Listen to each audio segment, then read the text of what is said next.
Hello everyone, welcome to Rome Tips. Today we will be discussing how to format text in messages on your iPhone. Did you know you can actually make your texts bold, italic, or even underlined? It's super simple and can really add some flair to your conversations.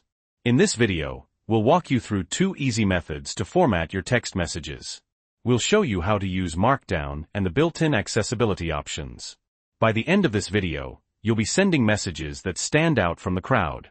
Before we dive in, if you're new here, make sure you subscribe to Rome Tips for more iPhone tips and tricks. And if you find this video helpful, please give it a like, it really helps the channel. Okay, let's get started with the first method, Markdown. Show screen recording of iPhone Messages app, typing and demonstrating Markdown. Alright, so first up, we're talking about Markdown. Markdown is a simple formatting language you can use directly in your messages. It's really easy to remember once you get the hang of it. Asterisk bold asterisk to make text bold. Simply put 2 asterisks before and after the word or phrase. Like this, asterisk asterisk, this will be bold asterisk asterisk. See? Asterisk asterisk italic asterisk for italics. Use a single asterisk on each side. Asterisk, this will be italic asterisk.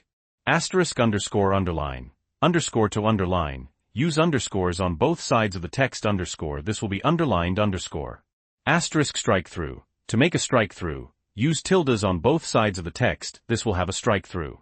Just type these symbols as you write your message, and your iPhone will automatically format the text when you send it. It's that easy. Remember, the receiver also needs to be on iOS to see the formatting correctly.